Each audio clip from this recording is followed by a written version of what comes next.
Om. Welcome to day 12 of Mastering the Art of Discrimination with Vivek Chudamani, a preliminary Advaitic text by Adi Shankaracharya.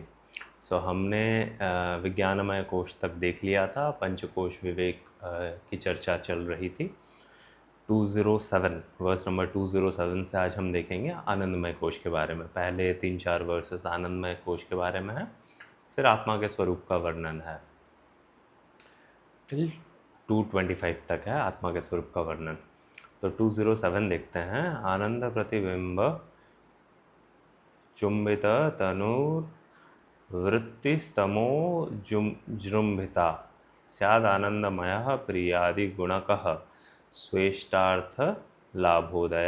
यहाँ बोलते हैं आनंदमय कोश के बारे में, जो सबसे अंतरतम बोल सकते हैं। It's not like sheets, but हम समझदारी के लिए सूक्ष्मता के दृष्टि से बोलते हैं कि ये सबसे अंदरूनी है, मतलब जो व्याप्त है बाकी 4 कोशों में, इसलिए आनंदमय कोश।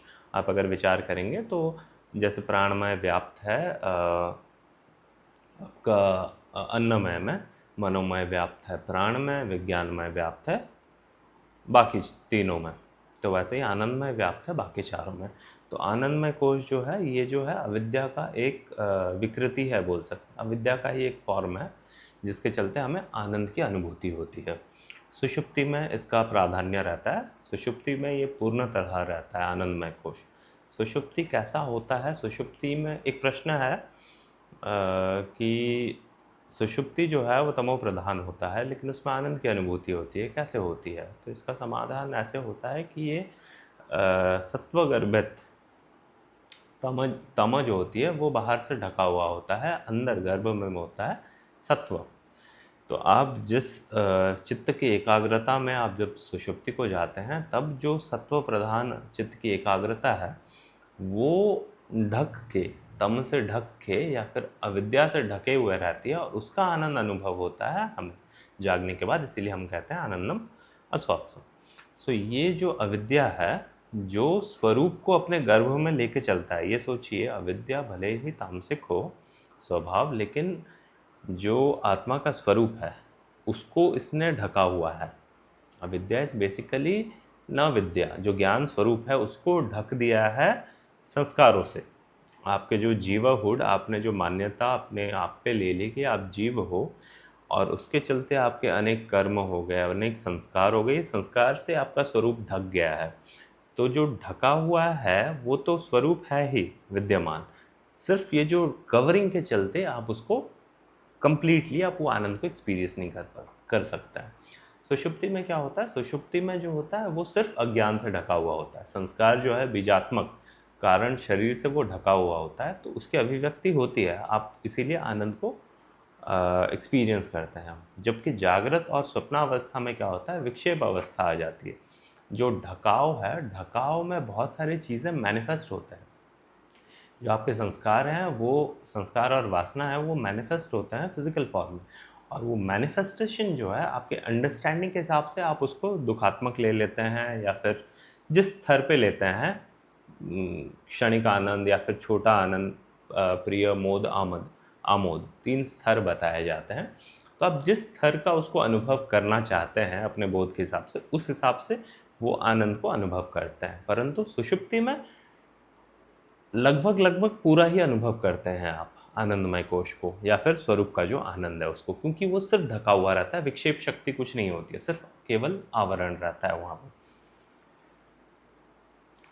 तो यहाँ फिर बताते हैं, तो ये आनंदमय कोश में क्या होता है? इसी में सारे जो संस्कार हैं जिसके चलते आपको अच्छे फल मिलते हैं, जिसके चलते आपको आनंद की अनुभूति होती है, वो सब संस्कार रूप में रहते हैं अवेलेबल।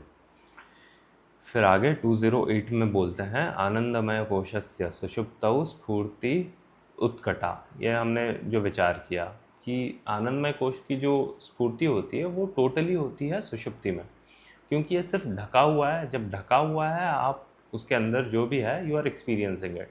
बट स्वप्न और जागृत अवस्था में क्या होता है? ये पार्शियली ही मैनिफेस्ट कर पाता है, क्योंकि आप सेंस परसीव करने लगते हैं, देखने लगते हैं चीज़ों को, और उसके हिसाब से, अपने प्रज्ञा के हिसाब से आप सुखाकार या दुखाकार वृत्ति बनाते हैं।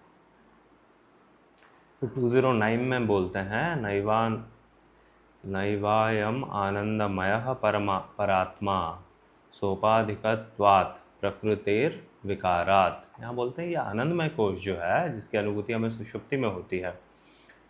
एक्चुअली अनुभूति तो हर अवस्था में होती है, लेकिन पूरी तरह ये मैनिफेस्ट सुषुप्ति में ही करता है। बाकी जागृत आदि अवस्था में विक्षेप के कारण ये पूरा अनुभव में नहीं आता है, क्षणिक अनुभव में या फिर पार्शियल अनुभव में आता है। तो ये भी परात्मा नहीं हो सकता है। क्यों? क्योंकि ये भी उपाधि युक्त है। आनंदमय कोश अविद्यागत माया, ईश्वर के लिए बोल लीजिए, जीव के लिए अविद्या बोल लीजिए, ये उपाधि को आप पकड़ के बैठे हैं कि मेरे ये संस्कार हैं और ये संस्कार के चलते मैं ये जीव हूँ। ये उपाधि का ग्रहण है, इसीलिए ये आत्मा, शुद्ध आत्मा नहीं हो सकता, क्योंकि आत्मा जो है निरुपाधिक है। और भी बताते हैं ये विकृत प्रकृतेर विकारात, प्रकृति का विकार है, ये चेतन का कुछ नहीं है। ये जड़ प्रकृति जो है, जड़ का ही एक मॉडिफिकेशन है आनंदमय कोश। कार्यत्व हेतु हो सुकृत क्रियाया विकार संघात समाहितत्वात्। ये विकारों का संघात है, और आपने जो जो कर्म किए हैं, पुराने पुण्य हो पाप हो, ये सबका जो गुच्छा या फिर सबकी गठरी ये है, सब इसमें पड़े हुए हैं। It's a collection of all your past deeds और संस्कारस एंड संघात है। It's a collection of things. तो आत्मा कभी संघात नहीं हो सकता, आत्मा कभी ग्रुप ऑफ या फिर कलेक्शन ऑफ थिंग्स नहीं हो सकता, जबकि ये कारण शरीर बोल लीजिए, सुषुप्ति का ही आनंदमय कोश है। तो इसीलिए इसे भी आत्मा नहीं मान सकते। फिर आगे बताते हैं कि पंचानाम अपि कोशानाम निषेधे युक्तितः श्रुतेः तन्निषेधावधि साक्षी बोध रूपो अवशिष्यते। यहाँ बोलते हैं पंचानाम, ये जो 5 कोश का हमने विवेचन किया, कौन कौन से कोश हैं, ये सब विवेचन और रीजनिंग से, जो श्रुति के वचन है उससे, जो जो चीज़ नेति नेति आदि बृहदारण्यक में जैसे आता है, ये नहीं, तैत्तिरीय में भी पंचकोश विवेक की बात आती है। श्रुति से के आधार पे ये 5 का निषेध करके युक्ति से, श्रुति सम्मत युक्ति से, ये इनके निषेध के बाद जो बचता है वो साक्षी है बोध रूप अवशिष्यते। ये बोध स्वरूप जो साक्षी है, जो सबका दृष्टा है, जिसके वजह से या फिर जिसके प्रेजेंस में ये सारा खेल चलता है, वही बच जाता है, और वो आप है। ये है आपका लक्ष्य।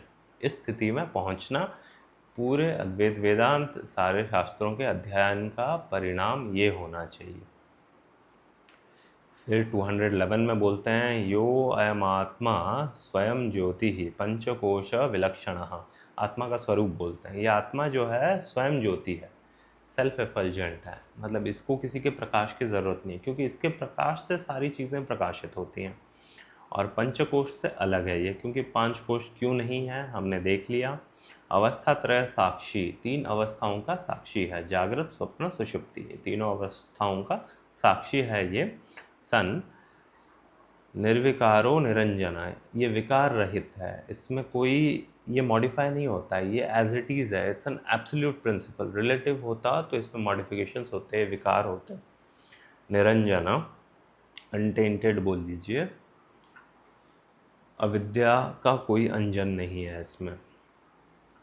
सदानंदः सविज्ञेयः स्वात्मत्वेन विपश्चिताः। सदानंद, सदा आनंद स्वरूप है, ऐसा नहीं है कि कुछ क्षण के लिए आनंद स्वरूप है फिर दुख देने लगेगा, ये सदानंद स्वरूप है।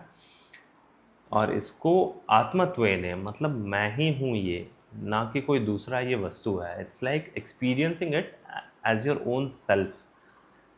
ये जानना, ये विज्ञेय मतलब विज्ञान पुरुष या फिर बुद्धिमत पुरुष का ये चीज़ जानना चाहिए, अपने ही आत्मा के स्वरूपतः इसे जानना चाहिए। फिर शिष्य प्रश्न करते हैं मिथ्यात्वेन निषिद्धेषु कोशश्वेतेषु पंचषु। शिष्य यहाँ प्रश्न करते हैं 212 में कि सारे 5 कोशों को आपने निषिद्ध कर दिया कि ये आत्मा नहीं है, ये आत्मा नहीं है, अब तो कुछ बचेगा ही नहीं। तो सारे चीज़ों में शून्य शून्यवाद का प्रसंग यहाँ पे उठाते हैं शिष्य जो हैं। यहाँ कुछ बचेगा नहीं, तो कोई बचेगा ही नहीं, तो जानता कौन है? तो किसकी आइडेंटिटी कहाँ से आई? आत्मा का स्वरूप क्या हुआ? आत्मा तो रहेगा ही नहीं है, पांच को हटा दिए तो फिर आत्मा का स्वरूप कैसे जानेंगे? आत्मा होगा ही नहीं, ये प्रश्न पूछते हैं। फिर गुरु बोलते हैं 213 से 25 तक, ये बोलते हैं आत्मा का स्वरूप। सत्यमुक्तम त्वया विद्वान निपुणोऽसि विचारेण, ये बोलते हैं कि सही बोला आपने, आप विद्वान हैं, आपने अच्छे से विचार किया है और ये प्रश्न भी सही है। तो ये बोलते हैं कि जिस सर्व ये नानुभूयन्ते यह स्वयं नानुभूयते, यहाँ बोलते हैं जिस सारी वस्तुएं जैसे अहंकार शरीर आदि जिसके वजह से अनुभव होते हैं, जिसके रहते हम ये सारी चीज़ों का अनुभव करते हैं, और वो खुद अनुभव में नहीं आता as an object, as a different thing from ourselves, वैसे में अनुभव में नहीं आता, उसे आत्मा बोल के जानो, और वही सबका ज्ञाता है, सारी चीज़ों का साक्षी और ज्ञाता वही है। तो सुषुप्ति का उदाहरण भी देते हैं कि कोई तो है जो जान रहा है कि सुषुप्ति हो रहा है। जागृत अवस्था में जो अहंकार को जानता है, आप अहंकार को लेके व्यवहार करते हैं, मैं ये हूँ, मैं सीमित हूँ, मैं इंसान हूँ, मैं पुरुष हूँ, ये सारा जो है अहंकार का कार्य है। इसको जो जानता है, इसका जो साक्षी है।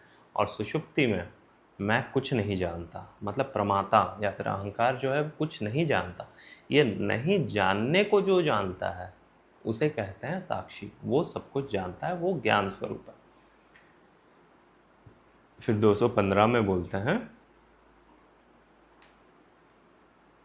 जो चीज़ कोई दूसरे ऑब्जेक्ट के रूप में जाना जाता है, लाइक मैंने इस पुस्तक को जाना, ये पुस्तक जो है, तो मैं सब्जेक्ट बनता हूँ, प्रमाता बनता हूँ, जानने वाला बनता हूँ, और ये जानने वाली वस्तु बनती है। तो जानने वाला और जानने वाली वस्तु, ये जो त्रिपुटी है, ये त्रिपुटी में जब जानने वाला रहता है तब मुझे लगता है कि मैं ये जाना। लेकिन आत्मा जो है ये त्रिपुटी, ये तीनों का प्रकाशक है। जानने वाले का, जानने की जो क्रिया है, और जानने वाली जो वस्तु है, ये तीनों को जो प्रकाशित करता है, वो उसको कैसे जानेगा? क्योंकि उसको जानने के लिए जानने वाले का अभाव होना ज़रूरी है। जो एजेंट, जो प्रमाता है, वो नहीं होगा तो आप वस्तुतया ऑब्जेक्ट के हिसाब से आत्मा को नहीं जान सकते। स्व आत्मा ने अनुभव, स्व आत्मा के रूप से अनुभव कर सकते हैं। 216 में बोलते हैं, असौ स्वसाक्षी को भावो यथा स्वेनानुभूयते अतः परम स्वयं साक्षात प्रत्यगात्मा न च इतरः। ये इट इज़ सेल्फ कॉग्नाइज्ड। तो इंडिविजुअल सेल्फ जो है अपने आप को स्वयं साक्षात प्रत्यगात्मा यही माने, जो ब्रह्म है वो मेरा ही प्रत्यगात्मा है, ये जाने, इसकी अनुभूति करे, अपने में ही आत्मा को अनुभव करे, ऑब्जेक्ट की तरह नहीं जान सकता। ये बताता है, जागृत स्वप्न सुषुप्तिषु स्फुटतरम यो असौ समुजृंभते प्रत्यग्रूपतया सदाहम अहम इत्यंत स्फुरन्नैकधा।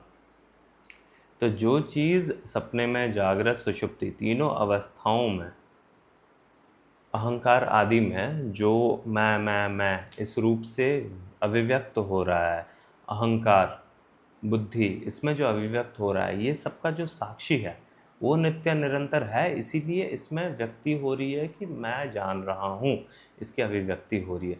तो वो साक्षी जो है, जिसके चलते ये सारी चीज़ें हो रही हैं, वो जानिए, नानाकार विकार भागिन इमान पश्यन अहंधि मुखान नित्यानंद चिदात्मना स्फुरति तम विद्धि स्वम एतम हृदय। अपने हृदय में ही, अपने बुद्धि में ही नित्य आनंद चिद आत्मना स्फुरति, उसका स्फुरण होता है, ये जानो, ये बोलते हैं गुरु यहाँ पर। फिर उदाहरण देते हैं 218 में घटोदके। जैसे घट में रिफ्लेक्शन आप देखते हैं सूर्य का रिफ्लेक्शन घट में देख के, एक पॉट में जल है और उसमें सूरज का रिफ्लेक्शन दिख रहा है, वो देख के मूर्ख जो आदमी है वो सोचता है कि यही सूर्य है। वैसे ही आत्मा का रिफ्लेक्शन बुद्धि में जान के मूर्ख पुरुष सोचता है कि ये बुद्धि रूपात्मक जो है, ये अहंकार बुद्धि, ये जो अंतःकरण है, सूक्ष्म शरीर है, यही मैं हूँ, यही आत्मा है मेरा, ये मानने लगता है। लेकिन जैसे एक विज्ञानी पुरुष, वो क्या करता है, घट को, जल को और प्रतिबिंब, ये तीनों को त्याग देता है और सूरज को देखता है, क्योंकि सूरज ही सच है और सूरज का ये घट, जल और प्रतिबिंब के साथ कोई संपर्क नहीं।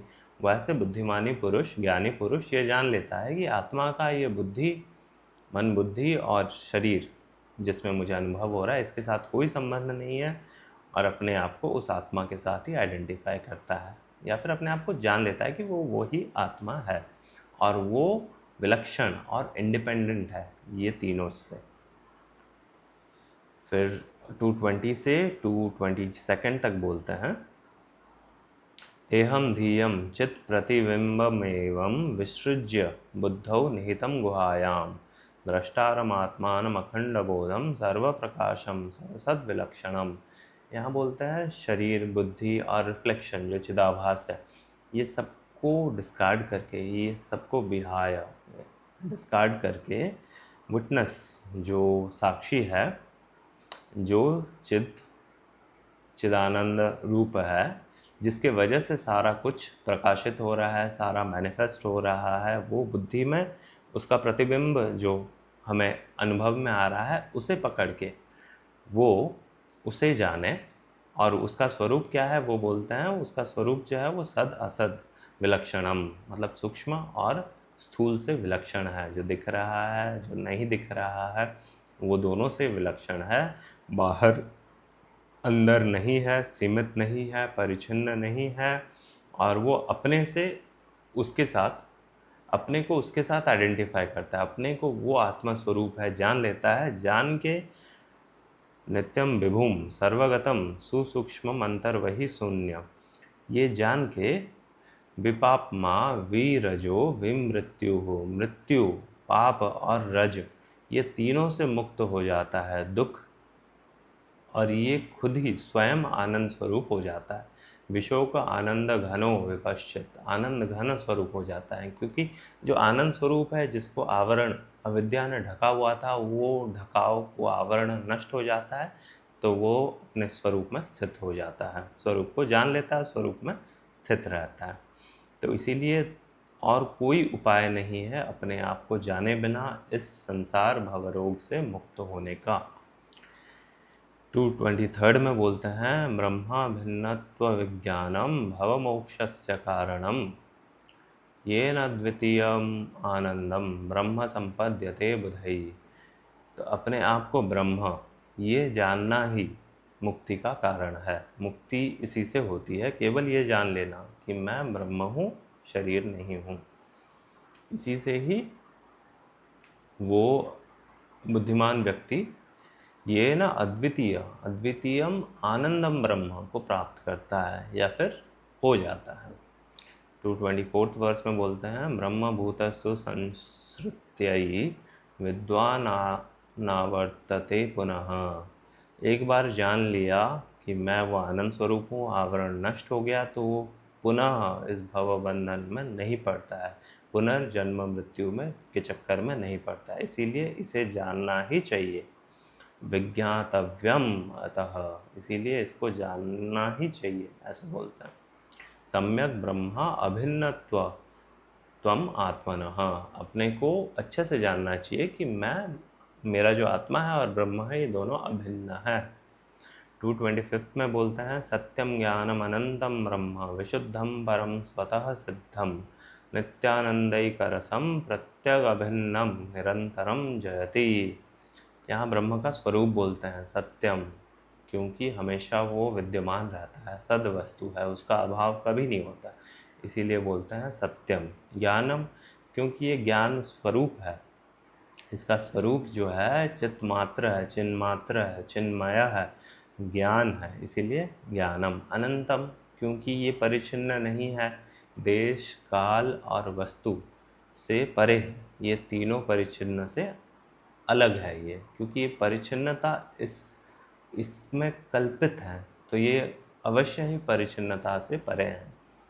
विशुद्धम, क्योंकि अशुद्धि कब होती है? जब कोई दूसरा होता है, कोई मिलने वाला होता है, कोई विकार होता है, तब अशुद्धि होती है। निर्विकार है और अद्वितीय है तो शुद्ध ही होगा।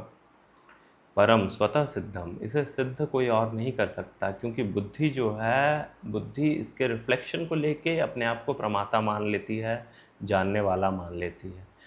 तो बिना रिफ्लेक्शन के, रिफ्लेक्टर को नहीं जान सकता, सॉरी, रिफ्लेक्शन जो है, प्रतिबिंब जो है, वो बिंब को नहीं जान सकता। बुद्धि कभी भी रिफ्लेक्शन का जो ओरिजिनल ऑब्जेक्ट है उसे नहीं जान सकता, बिंब को। बिंब कैसे जाना जाएगा? वो स्वयं अनुभव में ही आएगा, क्योंकि वो स्वतः सिद्ध है, उसके प्रेजेंस से बुद्धि सिद्ध है, ना कि बुद्धि के वजह से वो सिद्ध है। नित्यानंद एक रस, केवल आनंद ही है उसमें, और कुछ नहीं है। क्यों कुछ नहीं है? क्योंकि आनंद स्वरूप है, अनंत है, ज्ञान स्वरूप है। आप विचार करेंगे तो आनंद जो है वो ज्ञान से अभिन्न है, ज्ञान से ही आनंद होती है। और दुख जो होता है, ज्ञान में मलिनता या फिर ज्ञान का अपराध, नासमझ, उल्टा समझ से दुख की अनुभूति होती है। जब केवल समझ मात्र ही है, कोई वस्तु ही नहीं है, तो गलत समझने का कुछ प्रश्न ही नहीं है, और वो आपका स्वरूप में है और कोई दूसरा है नहीं। दूसरा जब रहेगा तब दुख आदि, क्लेश आदि आएगा। जब आप शुद्ध ज्ञान स्वरूप में ही हैं तो वो नित्य आनंद ही रहेगा, एक रस। प्रत्यक अभिन्न, मतलब अपने से अभिन्न है, ऐसा नहीं है कि ये अपने से कोई और है, हम ही ऐसे हैं। निरंतरम जयति, इसमें हमेशा वो स्थित रहता है। 225 तक हो गया, आगे हम देखेंगे। Thanks for watching. कुछ अगर क्लियर नहीं हो रहा है, you can ask the questions in the comment section, और हम फिर डिटेल में जाएंगे डिफरेंट कॉन्सेप्ट्स को लेके। अभी थोड़ा फास्ट मूविंग है तो हम थोड़ा भाग रहे हैं। ओम।